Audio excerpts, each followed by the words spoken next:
Sa wakas, Friday na po. Alam naming marami sa inyong excited sa araw na ito. Pero bago gumawa ng plano para sa weekend, maiging alamin muna kung magiging maalinsangan ba o baka naman may pag-ulan na dapat paghandaan. Ihatid sa atin yan ni Pag-asa Weather Specialist John Manalo. Magandang hapon, Angelique, at ganoon din sa ating mga taga-subaybay dito sa PTV4. Amihan, yung patuloy na nakakaapekto sa northern part ng ating bansa, particular na dito sa Baranes, Cagayan, Ilocos Norte, at Apayao.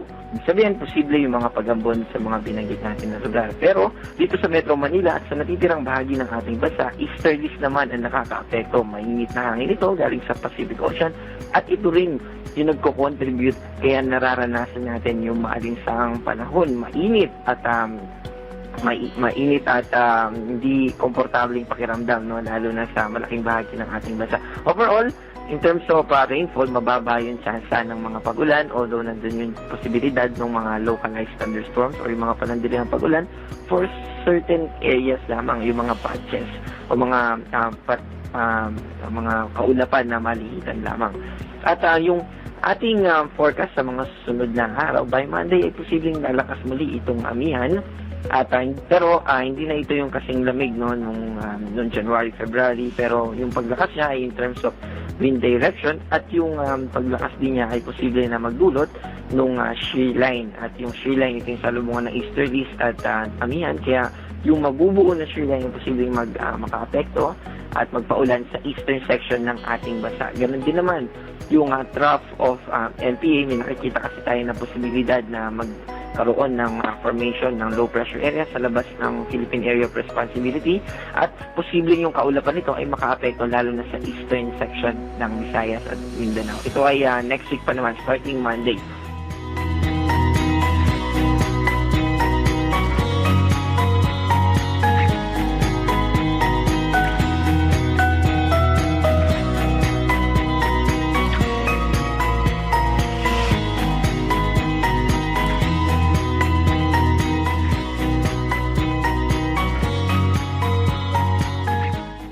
At para sa ating pinakamataas na recorded heat index, ito ay naobserbahan natin dito sa Coron, Palawan na umaabot ng 42 degrees Celsius.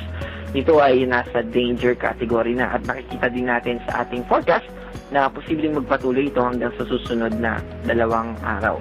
Ang heat index naman natin dito sa Metro Manila ay nag-range from 35 hanggang 38 at sa mga susunod na araw most likely ito ay mag-range or nasa within 37 degrees Celsius. At para sa ating update sa ating dam information,